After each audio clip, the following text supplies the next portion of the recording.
I saw this famous quote at my gym randomly the other day, which said, "Comparison is the thief of joy," from Teddy Roosevelt.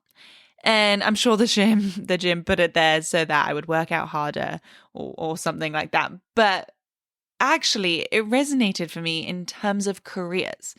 I think that one of the most important things that I've learned, and trust me, I'm still learning, is exactly that. You should never, ever compare your career and the moves and the decisions you are making to anyone else's, even if they are in the same industry. Because, indeed, maybe all your friends are going into finance or making X amount of money. Or maybe you might not have a job right out of college and everyone else does. Or maybe later down the line, you want to make a career switch and do a sidestep while all your friends are getting promoted and you're worried that it'll look bad or whatever, or put you behind maybe. But just because it seems that way and seems that other people may have figured it out, they probably at some point will be in the exact same boat that you were. Absolutely everyone is going to face roadblocks at some point down the line. So if you sit there and compare yourself and feel like you are less successful or doing the wrong thing, then it will just make it so much harder for you to make sure that you are taking the right next step in your own path.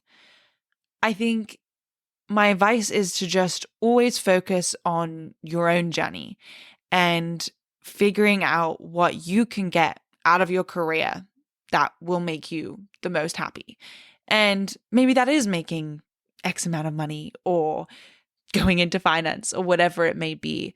And maybe you will come across people who never meet a roadblock in their career, but that's their journey. And you just simply need to focus on yours.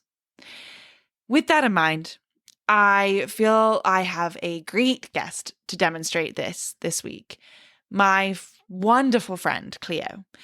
Clio has spent most of her career so far freelancing in video/film production. On today's episode, we talk all about how she got into film production, her own short films, how she navigated the freelance world in New York and San Francisco. And then we rounded out, I should say, with talking about the year and a bit that she just spent traveling the world. She has truly always followed her own path and done the work that makes her the most happy.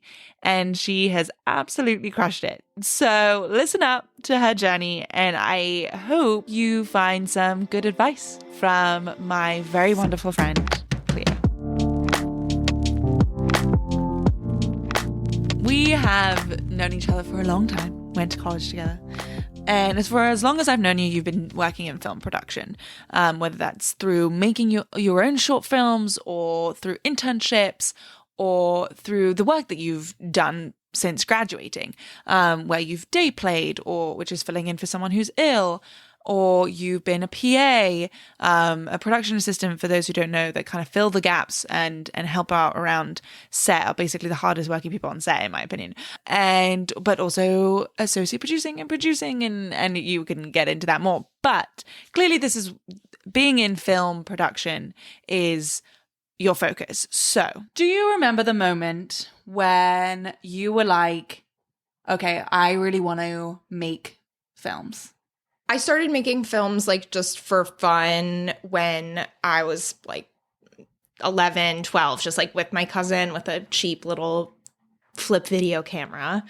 And very sweetly, my mom noticed that I was really excited about this, and I would turn all my school projects into little movie projects. And she did some research and found out that there was this film workshop program in San Francisco, the city that I grew up in.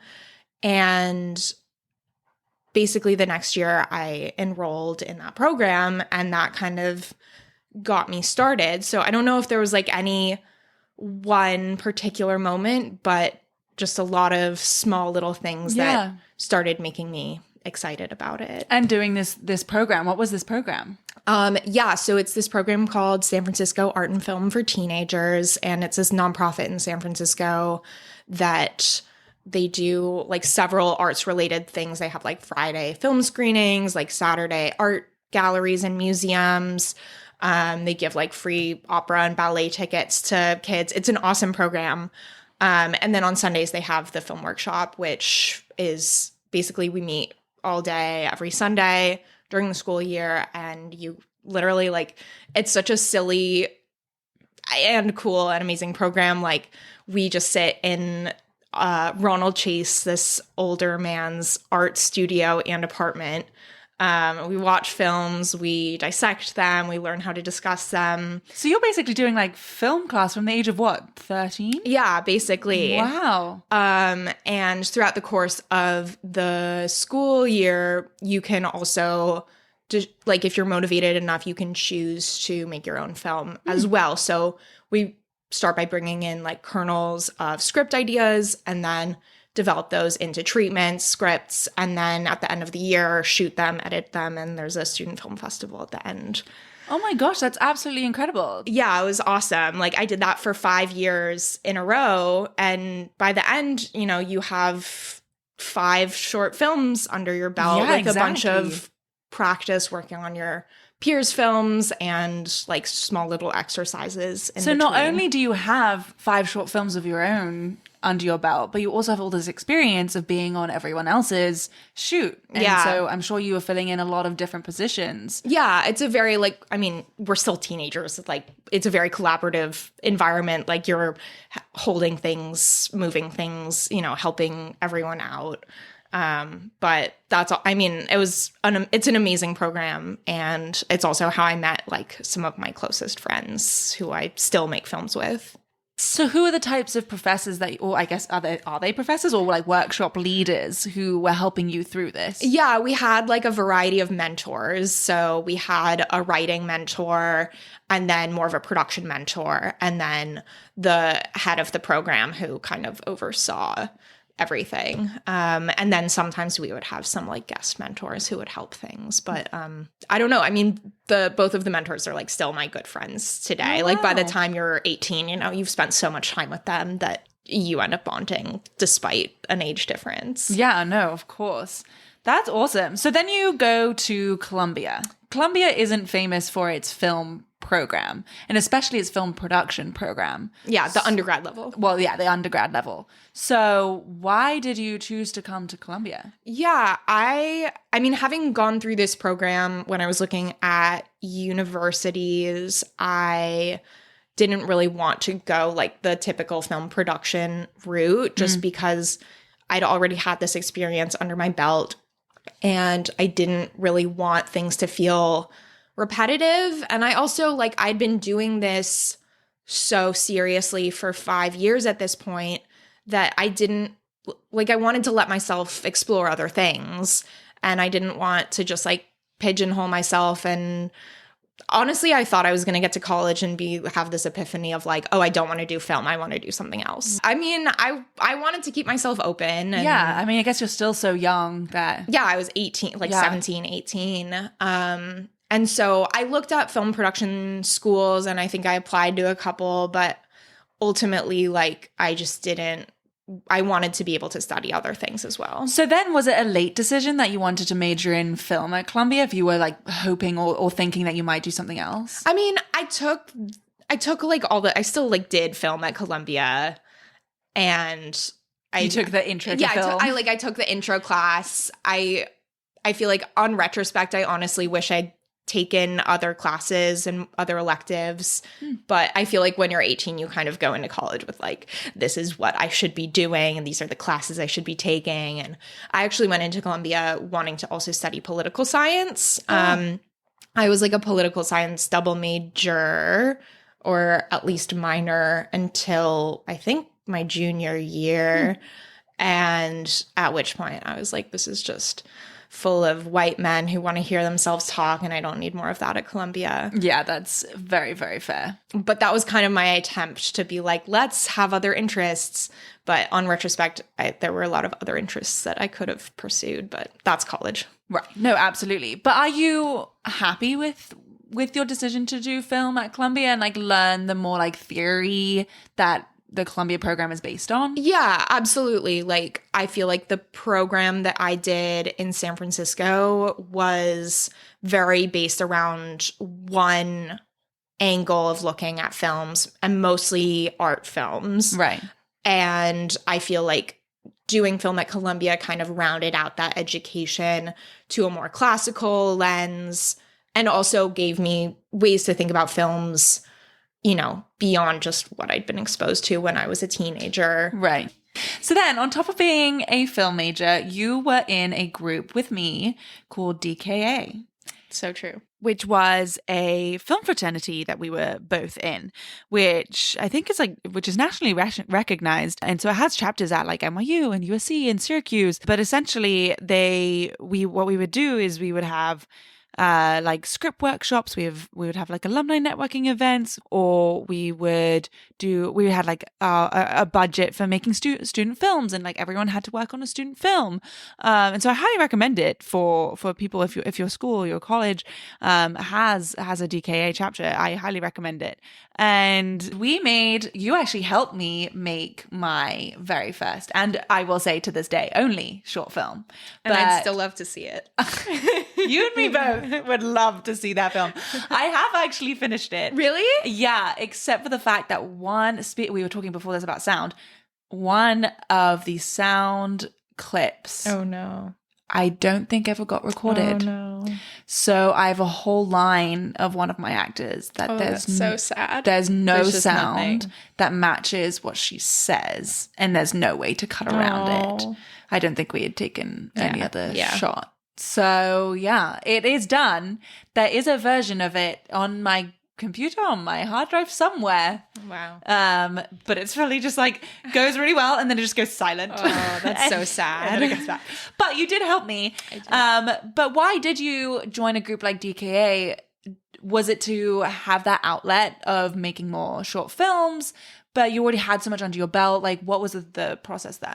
Yeah, I mean, you know, you can always get better. Like, I definitely wanted to keep making short films while at Columbia, and it seemed like a very cool way to meet other people, and also, you know, assumedly network and meet people who might be working in the film industry in the future. Yeah. So that's why I joined. How many films did you make with DKA? Did you only make films with DKA, or did you make some that were like from your own budget or whatever during college?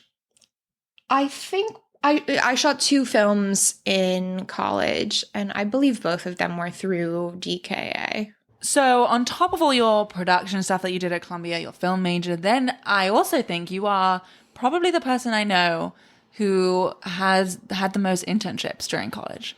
You were busy. You were busy. Yeah. Were you looking for internships that helped you experience other parts of the industry? Because obviously Maven, which you did ahead of me, was development. So how did you go about like looking for internships and like deciding which ones to take? Yeah, I think I got a piece of advice pretty early on in college that was like internships are kind of the only time that you can try out different jobs so quickly and so easily. And I think that really pushed me to try to do lots of different types of internships just to see what I liked, what clicked, both in terms of what type, you know, post-production, pre-production, development, whatever, but also like office styles, like if I liked something more corporate or a smaller office. And I was very fortunate enough to be able to experience a lot of these. I think when I was first looking for internships, I just wanted anyone who would take me. Yeah. And I think there's a lot of that when you're starting out, just like going with whoever wants you, because a lot of people don't. But my very first internship was actually a small production company in San Francisco, and it was just my first summer after college.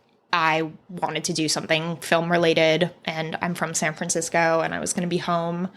So I just sent out emails and applications to like all the production companies I could find. And this was, I think, one of the only ones that responded. And it was an unpaid internship, which sucks. But is the reality. That's the reality. Yeah. And I didn't really do that. I think a lot of internships, you're kind of just sitting at a desk, like twiddling your thumbs. But I kept in touch with some of the people from that. And when I moved back to San Francisco, like 6-7 years later, actually got me a really great job. Oh, wow. Yeah. Yeah, I mean, making those connections and keeping them is always so important. I think I found that. And so hard. Yeah, and so hard. Definitely so hard. So I guess that's actually a good question right there. 6-7 years is a long time. How did you keep that relationship alive? It is. I don't think that I fully did. I think that I probably emailed this person when I was coming back to San Francisco, maybe once in those intervening 6 years. And she just kind of happened to respond. Oh, that's great. Have something, which was awesome. I do try. Keeping in touch with people is really hard, especially professionally, because another piece of advice I got was like, don't only reach out when you want something. Yeah. But it also, at the same time, feels really weird to reach out when you don't want something and you just want to be like, hey, remember me? Like, I was that cool intern, like, whatever. I will say, like, now that I have worked with a lot of people, like, yeah, people are totally, unfortunately, some people are forgettable. And if someone emailed me and was just like, hey, like, remember this fun time? I wouldn't give a shit. Like, that would be funny. And then maybe if they needed something in 3 years, that would be fine. Yeah, absolutely. But I think that when you're like, I mean, I still get nervous, like, emailing old bosses and coworkers, like, to try and rekindle a connection. I think that there have been some people who I've just clicked with more. And so emailing them feels a lot more normal than like emailing an intimidating boss or someone that you like looked up to but never actually really talked to. So I think that emailing those people and just being like, hey, how are you? How's it going? Is totally fine. So you start with the easy picks, but then also you're saying don't be afraid to send the email. Like at the end of the day, people appreciate like, it. who cares? Yeah. Also, like the chances of like busy people responding to you, or it's like so low. But they won't be hurt by your email. Yeah, it's like it can't hurt. Like they might not respond, but like maybe if you then need something in a couple years, like they'll be like, oh yeah, they did email me that one time, didn't they? So like it's fine. And so indeed don't even get hurt by their lack of response and like maybe try again one more time. Yeah. Because you really do never know. Yeah. That's awesome. I think that's incredibly great advice. But what would you say? So you did still fact your internships and with the idea of I am going to go into entertainment post college. Yes, I did. Did you think you were going to have a regular entertainment office job, like the ones you were kind of interning at, like Maven, like when you were at Nickelodeon as well? Did you think, oh, that's what I'm going to do after college? Or were you very aware that you were like, actually, I might go down a different route? I think the first internship that I was like, wow, this would be awesome if I could actually work here was I interned for a semester in development at Comedy Central. And I really liked the office vibe. People were very friendly, but also the content that they were working on was a lot more exciting to me than anywhere else I'd worked. And like, even though it was corporate, it felt like because it was corporate, things were able to move a little bit faster. Like they had more projects on the docket than like a more independent company. But at the same time, it didn't feel like super corporate culture-wise. Right. That said, I've always wanted to travel. And since maybe my second year of college, my boyfriend and I decided that like at some point after college, we really wanted to save up and take like a year or so to travel the world.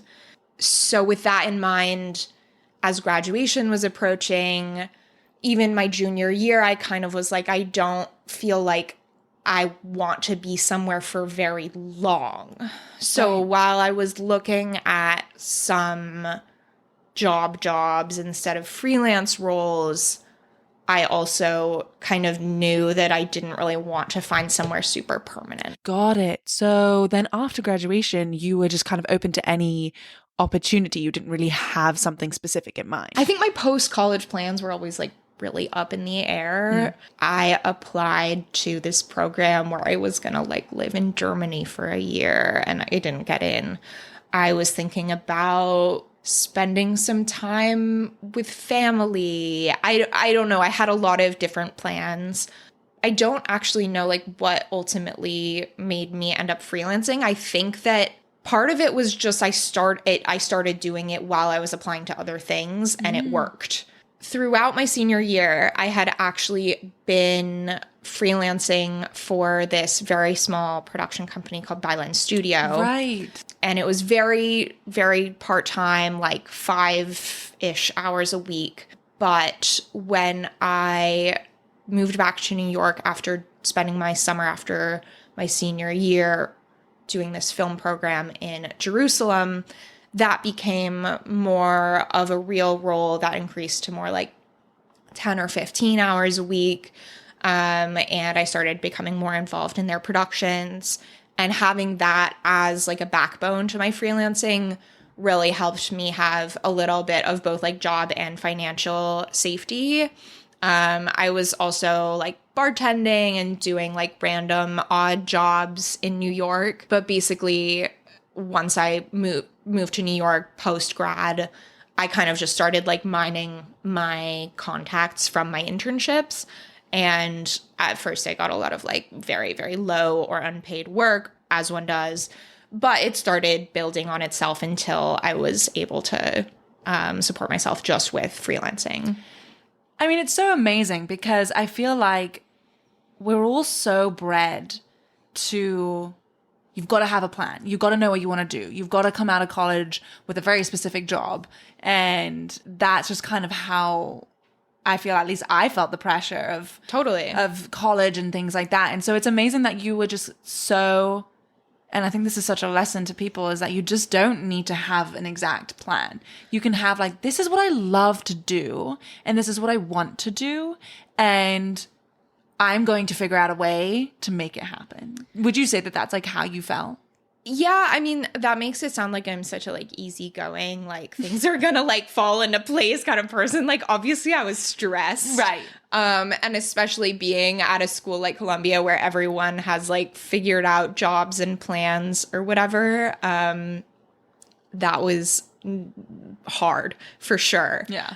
But yeah, I guess I kind of just had this sense that things would work out eventually. And I was also like, I had bartending experience and I wasn't opposed to just like getting a bartending job if I needed to.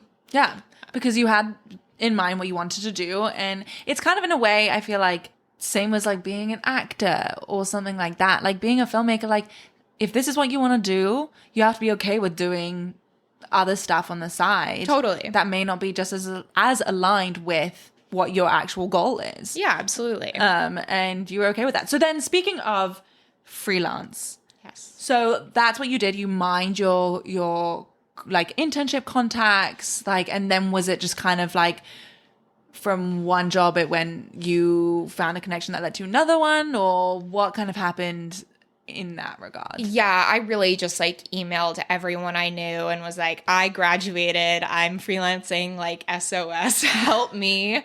And one thing kind of led to the next. I did a lot of random stuff. And I was looking for something a little bit more stable and actually interviewing for a couple of like full-time roles when COVID hit. Right. But up until that point, like, yeah, I had successfully been supporting myself just with freelancing, which felt really good. Were you ever, I mean, I guess you mentioned bartending, but were you ever nervous? Were you ever like, when a job ended or when it was like approaching an end, were you like, oh no, I need to find something else? And Totally. when did that start? Would it start like a week before the job ended, 2 weeks before the job ended? Like, when was that?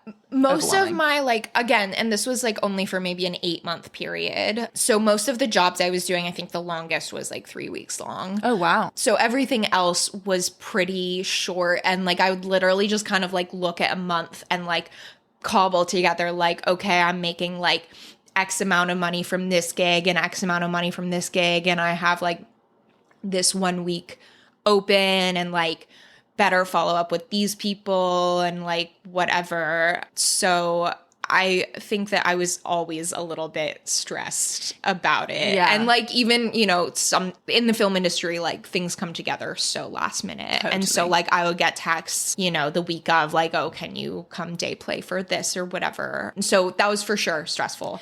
Was it also exhausting? Were you just like, because that just sounds like a lot of energy. Yeah, totally. It was. And as I said, like I was looking for something more stable. Yeah. When COVID hit. And then like during COVID, I started freelancing for like more longer term projects, which was huge. Was your experience in New York with all the short projects just the ultimate like, okay, I need something that's longer, like I can't sustain this? Or were you like willing to it but just happened to find something that was longer? I mean, I was young and excited to work on lots of different things and with lots of different people and see like what, again, kind of like internships, like what worked, what environment felt cool and good. You know, when I would be on big studio sets, is this something that I want to be working on even? Like I hadn't had that much experience with massive productions before. I had mostly been in offices versus like, oh, is, you know, something smaller what I want to be working on instead? Or like, do I want to go down, I don't know, like the videography route and try to do more like event, whatever, like so many. So you were still options. seeing it as like a learning. Yeah, everything was learning. Absolutely. Like I think that it was so soon that I just felt like there's time to figure out what actually seems right. Yeah. So then you get back to San Francisco and you moved back. So did you know that you were going to travel when you decided to head back to San Francisco? And that's why part of the reason why you had to go? Yeah. My boyfriend and I are both from San Francisco. He actually did the same film program that we grew up doing. Is that how you met? That is how we met. Oh my God. So sweet. But before COVID hit, we were planning on moving back after the summer anyway. And once COVID hit, it just felt we could leave a little bit sooner. Right. So we were always planning on moving back to San Francisco to save money to travel, but it just happened a little earlier. You mentioned earlier that you had some like longer term gigs. Yeah. So timeline wise, like I moved back to San Fran. I was interviewing for some longer term things. None of them panned out because COVID hit, and everyone's budgets got slashed, timelines got pushed, etc. I was doing very little for several months during COVID, and then I moved back to San Francisco. I got like a random online tutoring and teaching job, and then I got a gig for a couple of months virtual producing this like Zoom gala for a nonprofit, which was like pretty related actually to film, but got through like a friend of a friend. And then when I'd moved back to San Francisco, like I'd kind of just emailed the 3 people I knew there in production and been like, hey, like, do you have anything help? And someone who I'd interned with after my freshman year of college responded, and eventually she moved to Meta and Facebook Meta and hired me there as a like freelance video producer. That's awesome. What does that look like? What are you doing for such a big company? What does that even mean? Yeah, it's kind of weird. They have like an internal video service for their employees. So basically like any Meta employee can say like, I need a video, and they fill out a form, and then my boss and her boss would go through those requests and determine who was worthy of getting our services, and then they would connect that stakeholder to one of the producers, and we would take it from there. So wow, it's like truly a slew of lots of different things. Everything from like, I worked on one like Oculus headset how-to video, like how to push the button to like reset the thing. That's which was like cool. Yeah, it was kind of fun. It's like a little like white room box situation. But anything from that, which is like something that you would know, to something like, oh, there's this internal conference happening next week, and we need a video to post on the internal Facebook platform to generate engagement for that. Oh, that's very cool. So I'd have, a slate of maybe 3 or 4 projects at once with different timelines, and I'd be managing those. So out of all of your freelance projects, what would you say was the most helpful one in terms of, let's say, tangible skills? Like, which one were you like, okay, I'm learning so much from this one? I mean, the company that I started working for in college, like I was still working for them this whole time. Oh, wow. I worked there for, I think, I was working there for a total of about 4 years. Wow. If not 5. But always in this part-time capacity. Always in a part-time capacity, which was really nice. Like, it was flexible. I was able to do other things. And it kind of ebbed and flowed as we got projects. And by the time I left, like, I was a producer, which was awesome because even though it was a really small company, like, it was great to have that role, like, on my resume. And, even if people didn't recognize the company name, they could recognize the title. Yeah. So I think since I was there for so long, like, I definitely grew so much in that company and really kind of almost invented a role, like, for myself that was necessary. So that was a huge learning experience. What were you doing when you started? And what were you doing by the time you'd finished with them? Yeah, when I started, I don't even know if I really had a role. I was probably a coordinator, but I was helping with like business development, literally cold emailing companies like, hey, it was a small production company, like, but it had a niche of working for like biotech, pharma type companies. And so I would literally like go and I would like cold email companies being like, these are our strengths, like try to write like pithy little emails, really hard. Yeah. Very hard. A lot of dead ends, mostly pretty much all dead ends. Yeah. I mean, cold emailing is impossible. Yeah, it's impossible. And then, I mean, by the end, I was like, I actually directed a couple of videos for them. I was able to like fully run our shoots in San Francisco if there wasn't budget for my boss who lived on the East Coast to come over. I was like working on pitch decks, hiring crew, sending notes between clients, sitting in on meetings, running meetings. Like, I was doing a lot. Yeah, that's a lot. Yeah. How would you, so you built a lot of trust between you and your boss. Would you say that there was like something in particular that you did to help with that? We just built trust over time. Like, I think that, going through crazy life events like COVID and stuff, while at such a small company, like, you inherently bond over things like this. And just like, I think we both had a very similar eye for what we think of as like a good story of good quality content. And I think that just built more trust. Yeah. So you're doing all this freelance work. Were you still feeding that creative side of you and still doing your own projects on the side? And if so, how did you do that? While I was first getting going with freelancing, I think that thoughts of my own creative work were not top of mind. When COVID hit, a bunch of friends from San Francisco, from the art and film program that we all did, we came back together and we were like, honestly, this program we did in high school was like still some of the best memories of our life. Like, let's come back together and write some shorts. And when COVID is over, this was when we thought it was going to be like a couple months. We'll come back together and like, we'll all make shorts together. Oh, cool. And this workshop ended up, lasting like 2 years. And we ended up shooting 4 short films over the course of about a year once things were safe and open. So that was a huge way to have my creative outlet. Were any of those short films yours? Yeah, I wrote and directed one of those. Where did the budget come from for that? It was self-funded, which sucks. Yeah. Luckily, it was COVID, so I didn't really have that many other expenses. At that point, I was living with my mom, and working at Facebook, so it was okay. Right. You got that tech money. I got that tech money, but it's not ideal. Yeah. That's still it's great that you still, though, had that on the side to be able to. Absolutely. Like, as I said, like, feed that creative aspect and again, like, build your reel and your skill set and all of that.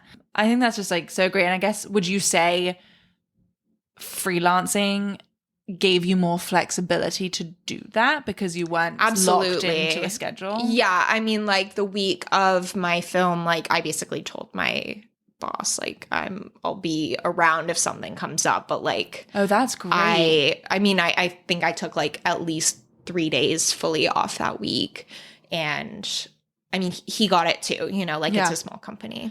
That's like a beautiful aspect of freelancing. Yeah, absolutely. Like, it sucks that freelancing means you don't get paid vacation, but it does mean that you can take vacation or time to make things whenever you want. You can just say no to things. Yeah.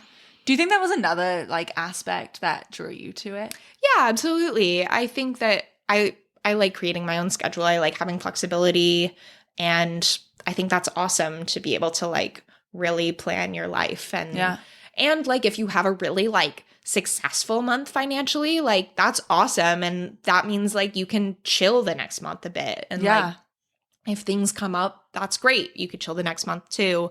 It's also hard because I feel like freelancing also means that you sometimes like never get a break. Like if one project spirals into the next, you can end up being like, oh my God, I have not had a weekend in like a month. Yeah, because I guess you can work at any time on any day. And because it doesn't have as much of a strict schedule, it also can be just like all the time. Yeah, setting boundaries can be really hard. Yeah, that's especially when crazy. you're setting out and you're like, I don't want to say no. Like, right. Exactly, because you have no idea this could lead to my next job. And also because I assume that feels that way because you're going from job to job to job. Yeah, absolutely. So then it doesn't really feel like you're doing the same thing, and you just like don't notice it as much because you're going from different jobs. So at least the work is relatively different. Totally. Yeah. And are you writing every film you shoot? Yes, I do. I write every film I shoot. I don't need to. I would totally direct something that someone else wrote, but that just hasn't happened yet. Yeah. So is that the ultimate goal? You want to direct films, or I guess, films? I don't know. I was talking about this with someone who's actually directed his own features the other day, and he's like, is this the goal? Is this what you want to do?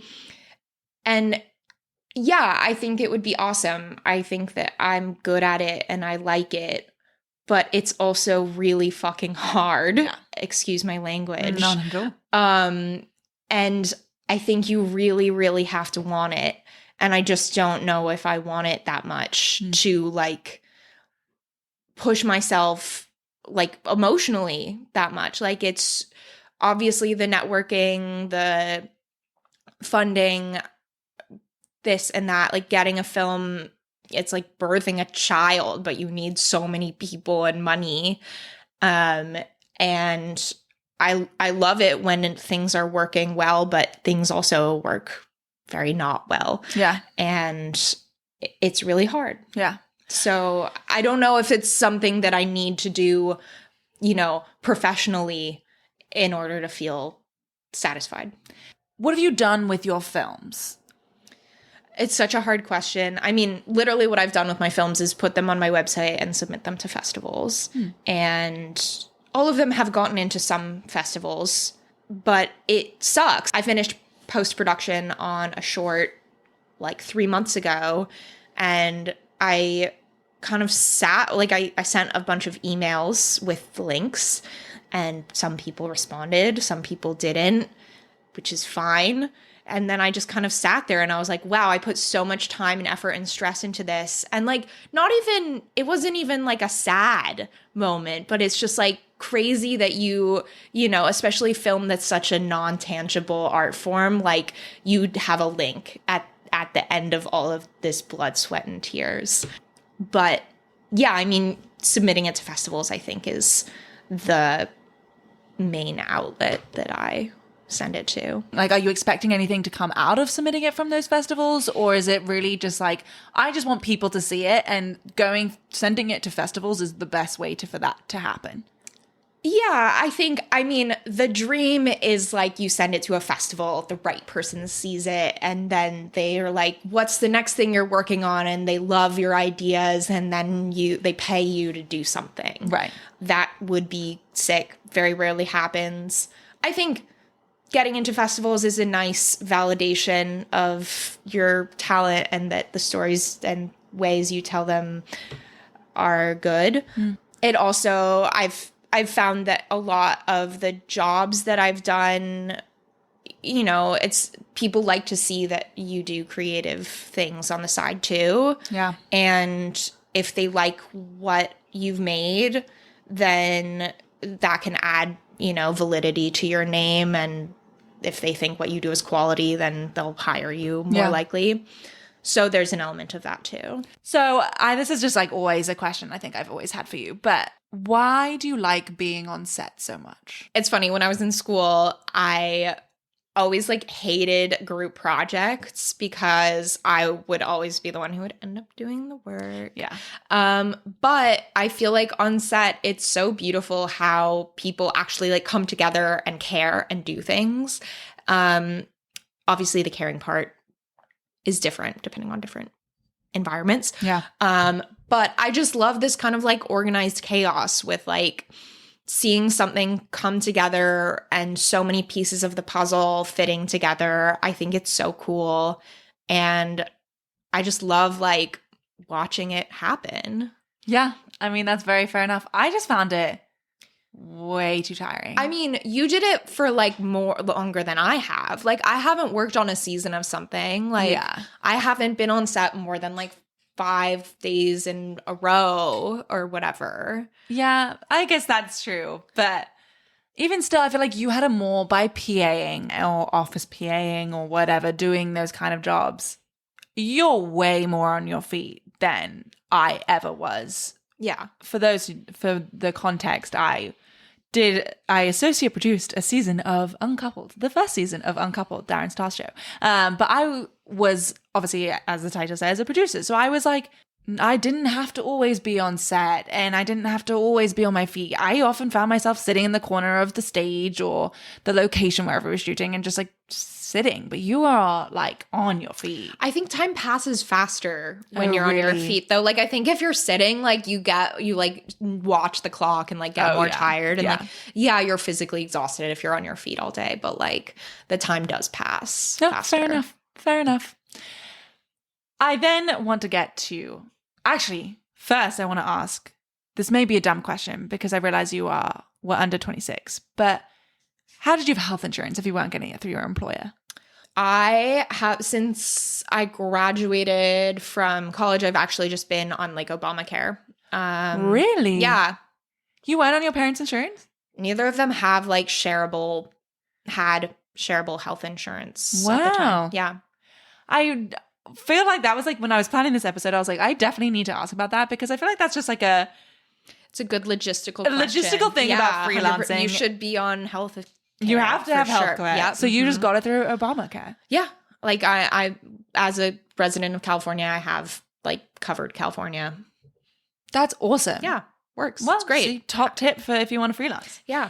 So now let's get to the fun part, which I've said this, I think, to every person I've had on this podcast that I need to have them back. But I definitely need to have you back for a way longer analysis of this. But you just have come back from a year and 3 months, almost of straight up traveling the freaking world. Yeah, we did it. You did it. And indeed, I remember you talking about this before this happened. And I was always like, yeah, Clio's going to do that. Yeah. Clio's going to travel the world. But you like straight up did it. Yeah, we did it. It's been awesome. That is insane. And I'm so excited because also this is the first time I'm seeing you since you've come home. And so I like obviously will have to have you back to hear about the nitty gritty. But you said earlier that you decided that in junior year, you and your boyfriend were like, let's think about doing this thing. Did you know it was going to be a year? did you have any plan to do that? Or were you just junior year, you were like, okay, we want to travel and let's see how life goes? Yeah, I think that we'd always wanted to go for a long period of time. It's so funny. We actually like ran, I think maybe the summer after my freshman year, we ran into my boyfriend's like family friend in the grocery store in San Francisco. And he was like, you guys should check out these like round the world plane tickets. They're like used to be affordable, or they used to be affordable. They're not anymore. It's not what we did. But you should do this before you settle down and blah, blah, blah. Wow. And so that's actually like how we got the idea in our head. Wow. And then, yeah, I think we both I felt a year felt like a good amount of time. And you were okay with you were like, we are going to save up enough money to make sure that we can do this. And you were both like, great. Yeah, we were about it. I have read a couple of books about like travel hacking and budgeting when traveling, and it made it feel a lot more achievable and doable. I've done some traveling before this, but not anywhere near the kind of backpacking and budgeting. But I think that like following people on Instagram and like reading books about it beforehand made it feel achievable. Yeah, totally. So what did you do to save up enough money to do this? Yeah, I mean, we were fortunate enough to be living with my mom. Right. So not paying rent in San Francisco while making San Francisco money was, huge. Yeah. And a huge privilege to be able to like live at my mom's comfortably. Yeah. Other than that, we lived at home for 2 years and saved up all of the money that we could in those 2 years. Wow, I didn't realize that it was 2 years before you went traveling. Do you feel like that was enough time? Were you like, did you have a number in mind of like what you wanted to save or? Yeah, so like generally the rule of thumb is like you can do it with about like $20,000 per year. Wow. Which feels cheap. It's cheaper than living in the US. Yeah, that feels I was not expecting that number to come out of your mouth. Yeah. 60,000, I was probably more in the like that in my. We wanted to feel comfortable. Yeah. 20,000 felt a little bit low just in terms of like we wanted to have a little bit of a buffer in case something happened. 20,000 for each of you. Yeah. Like you each needed 20 for each. Yeah. And so we budgeted more like 30,000 each. Right. Which again, still a shitload of money. Right. And took a long time to save. It's hard. So did you do it like, okay, once we reach 30,000, then we'll go? Or were you like, we need to be reaching 30,000 in 2 years because we want to go then? I think we kind of just like, we didn't want to stress about it a ton. And we didn't want to be like, we need to do it in this amount of time and like pinch pennies. And so we kind of just waited until we naturally hit that number. And also because it was still COVID, right? We didn't really want to leave like while there were still a bunch of restrictions and travel challenges with COVID. So it was about like the beginning of 2022 that things started feeling like the world was opening up and things were going to be okay. And also it was around that time that I got my job at Facebook. And that kind of like pushed us majorly over the financial line. So now that you're back a year and a bit later, are you happy with the amount that you saved? Yeah, 100%. So you feel you're like, that was enough. We did it well. Yeah. Oh, good. Yeah. So that's good for listeners who, if you're thinking about going traveling, it's a good benchmark. I haven't. I should have done this before. I haven't like totaled we kept like a pretty good log of how much we spent. I haven't totaled like how much we spent. But. Wow, that's a really great idea. Yeah. But you did it. This is like also you're traveling and you're staying in hostels. Like you're not doing the like you're backpacking. We volunteered for weeks. Like we And did the volunteering again? I'm gonna have to have you back because the questions I have on this are like endless, and I'm sure people who are interested in traveling would love to listen. But the volunteering gave you housing, right? Yeah, like we did this thing called Workaway, which it's like $60 a year to join, but generally gives you like free housing and sometimes free food in exchange for like 4 to 5 hours of work per day. What was the moment? I don't know if you have this or have like digested enough of your trip yet to be able to answer this question, but what would you say was the moment that, or one of the moments where you just kind of was sitting there and you were like, holy shit, I am so lucky? There are so many. I mean, like, it's really hard to count. I think there are like so many places that we've been able to go just because we're like close to them that are like once in a lifetime trips for a lot of people. Like, we were able to go to Patagonia, to the Galapagos, simply because like we were traveling and we didn't have to buy the plane ticket because we'd taken, like 8 buses to get there or whatever. And there were so many moments in those where I'm like, oh my God, like people kill to be in these places and I just like happen to be here. Like, this is unfair. And I'm so grateful. Wow. I mean, that's incredible. What was your favorite place? Do you have one? Argentina and Really? India, Really? just because we spent 3 months in both of those countries. And so like really we're able to get a sense of both culture, both very, very different cultures. Yeah, I can imagine. Countries. But just being able to spend that much time there was awesome.